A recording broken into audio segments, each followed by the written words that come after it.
Good morning. Oh man, there we go. Getting the hang of this. So forgive me.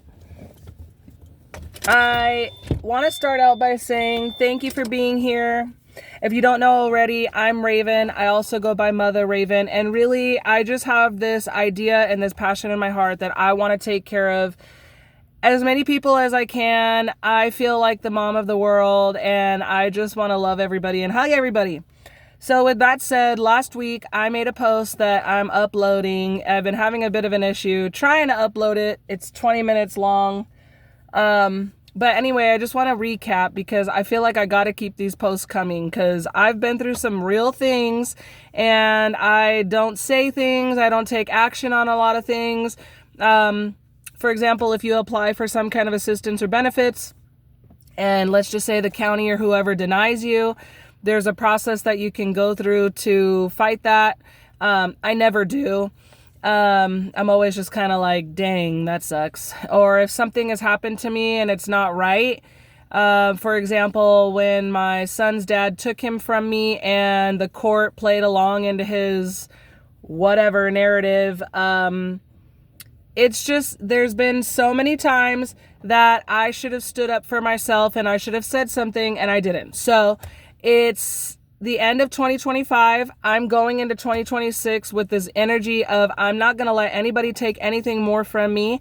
I'm going to stand up for myself. And I'm thinking that maybe this mother needs to start helping other people realize that they need to take care of themselves too, and that they need to stand up for themselves and use their God-given voice to fight for change, because if we don't do it, nobody will. So with that said, I posted a video. You can go look and find it. I think I called it The Truth Shall Be Told. Basically, I applied for homeless assistance. It's a temporary assistance that people can get when they're in my situation. And because my daughter and I are fleeing domestic violence still to this day, there's a special section in that assistance that will be allocated for people experiencing domestic violence. So yes, they have already given me they had issued me a few benefits from that assistance. And the few times that I needed it was only a couple $100s. So some months have gone by. I'm still in my situation because so if we were to backtrack, for example, this all happened maybe like 2 years ago, and I'm still dealing with that because the first program that I reached out to here in Nevada County was called CBV, also known as Community Beyond Violence, and they were lovely despite the fact that they only help you for 90 days, and that's crock, because who in their right mind can leave domestic violence literally after years and then go to some shelter they've never been to, adjust to all their wishes and requirements as far as meeting with the case manager and all these other things that they have you do while you're there. Not only do you have to ground and get over the fact that you've been through all of that with a child in this shelter, you have to find a job and housing and daycare to do all of that within 90 days. But 90 days came and nothing happened. I'm still looking for work. And it's hard to find a job when you're a single parent and you don't have daycare and all that other support. So, finding a 9-to-5 job isn't realistic in this small little community that I live in because everybody's looking for the same thing. So when you don't have major skills to set yourself apart, it could be very tiresome and very defeating trying to find work. So you rely on the county to help you because there's these benefits that are in place to help people like me in my situation. So fast forward, I did CBV for a while. It wasn't working out. 90 days came and went. And I was struggling. It was the middle of winter. I didn't want to be cold with my daughter in the car because then CPS can get involved. So I did what most victims of domestic violence do, go back to the person that they left. So that was working out for like a week or two, and then the cycle just began again. And it was even harder to leave. So last year in March, I decided to go to this other program in our community that takes time to get into because it's a quote Christian program and they're very selective of who can join the program, and I was picked, which was a God blessing because at the time I really needed it. And I'm very thankful that they housed me for as long as they did. But I have a journal, and that's a whole nother topic, honestly, of all the things that I went through at that house. So fast forward, just a lot of unfulfilled promises, a lot of like dangling carrots in front of your face. There was a lot of problems in the house that they didn't want to address. A girl stole upwards near $1,500 from me, and not actual cash, a lot of cash, but I had a lot of rare coins that were worth money that I was holding on to, like just in case. I always try to take care of myself. I've had to take care of myself my whole entire life. So I'm trying to make this quick. I don't want to do another 20-minute video, but, they just kept dangling me along and acting like they were going to help me, but then they weren't. And then they want you to talk and use your God-given voice, but then they don't want you to because that's too much. I mean, I had literally 2 periods in that home of full-on breakdown to where I thought I was going to commit suicide. And they just literally ignored me. And made me stay quiet as not to disturb the other girls, which were my friends who I needed help from. But this to them was not respecting boundaries, and staying in our lane was constantly something that they threw at us. But anyways, despite all that, I was there from March, and then around November, mind you, this program said that we could stay there a year, which was awesome. But depending on how the program went and how you were doing, there was an opportunity to be able to stay there longer if we needed it. And then they started throwing the house manager position at me. And if you were to be the house manager, you could be there for 5 years. So something I struggled with was the lack of communication and the promises that they were telling me. And I found out they were promising another girl at the same time. And I have a daughter right there with me. So they were just causing a lot of unnecessary stress. And I mean, you could figure it all out on your own. But it got really tense and really uncomfortable the last few months that I was there.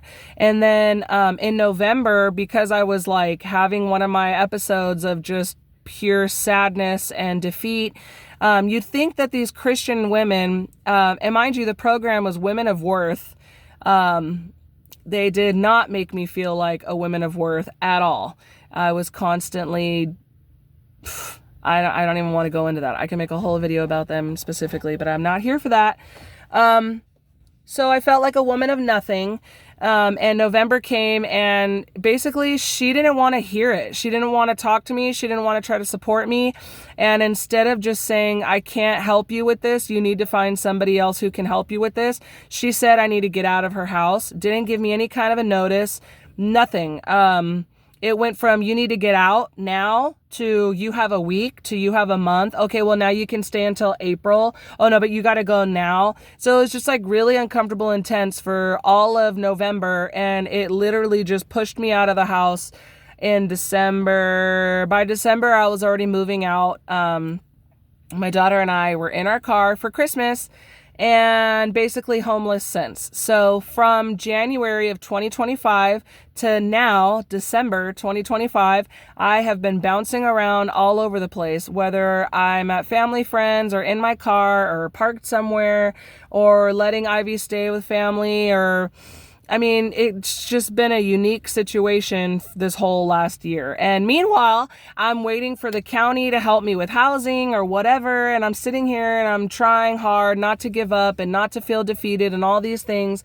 And I heard about this stuff called temporary homeless assistance. And there's a unique section in there that says if you're experiencing domestic violence, that you are able to get assistance for a prolonged period of time while I'm looking for other arrangements and whatnot. But, so the county did help me a few times. I will admit that, yes. And it wasn't very much each time that they helped me. And so I was thankful for that. I thought I found somewhere I could go, and I couldn't be there anymore. So I reached out to the county just 2 weeks ago. And I feel like I have to document this stuff now because, I applied and they took 4 days, which is unheard of, to get back to me. And this worker, and I have to name all this stuff, so I'm sorry, but in Nevada County, There was a worker named Sharon who called me and said that they are denying me because I'm not homeless enough and I'm not experiencing domestic violence. So that hurt a lot. It hurt a lot, and it was hard for me not to feel like giving up and all that. But if anything, it really did make me feel like, wow, not only am I not a woman of worth, I'm not worth helping, not even my daughter. And you guys can just say I'm not going through what I'm going through. So why am I in my situation? I mean, the emotional damage it has caused me since is unbelievable. And I'm acting fine, but I'm not. Because I have to stay vigilant and I have to record these things and I have to track everything. Otherwise, I don't know. I'm not going to be one of these people that just falls through the system again. So I am updating you to let you know that she did that last week. And this morning I called the county and they said that I asked last week if she could provide me something stating those facts that she said. And she said that she couldn't, but that I would get a denial letter stating that I was denied. But I got the letter and the letter says I'm denied. It doesn't say a specific reason. So I called today and I was hoping to leave a message for the worker to provide me something that says I'm denied based on these things that she told me. Well, the lady on the phone that I was talking to was all nice and supportive at first and like, oh, girl, I know what you're going through. Like you're preaching to someone who's been through it, whatever. And then she puts me on hold and she says that the lady Sharon is in a supervisor's meeting if she's going to take down my request verbatim to see how she could help me. And I was like, fine, do that. So I'm telling her what I need, and then she changes her whole MO as far as, well, if you're going to take her to court, you know that it's an inside. I'm like, I don't want to hear it. I just need something that says you're denying me because you said I'm not homeless and I'm not going through domestic violence, right? Okay, so provide me that paperwork. So I called and I did that today. And she said that the lady will call me today, so we'll see how it goes. I'm probably going to have another video to post. But long story short, I'm in the market of trying to find a legal team to help me.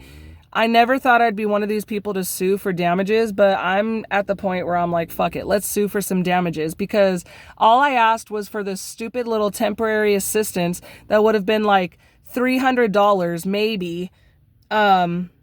But they would rather waste the community's time and money to fight me in court is beyond me. And in the 3 years that I've been asking for support, they could have just housed my daughter and I. I mean, it's just crazy. And I felt like I needed to bring light to a situation. So here I am trying to do that. And I'm sorry, while I'm talking to you, I pulled off my nail.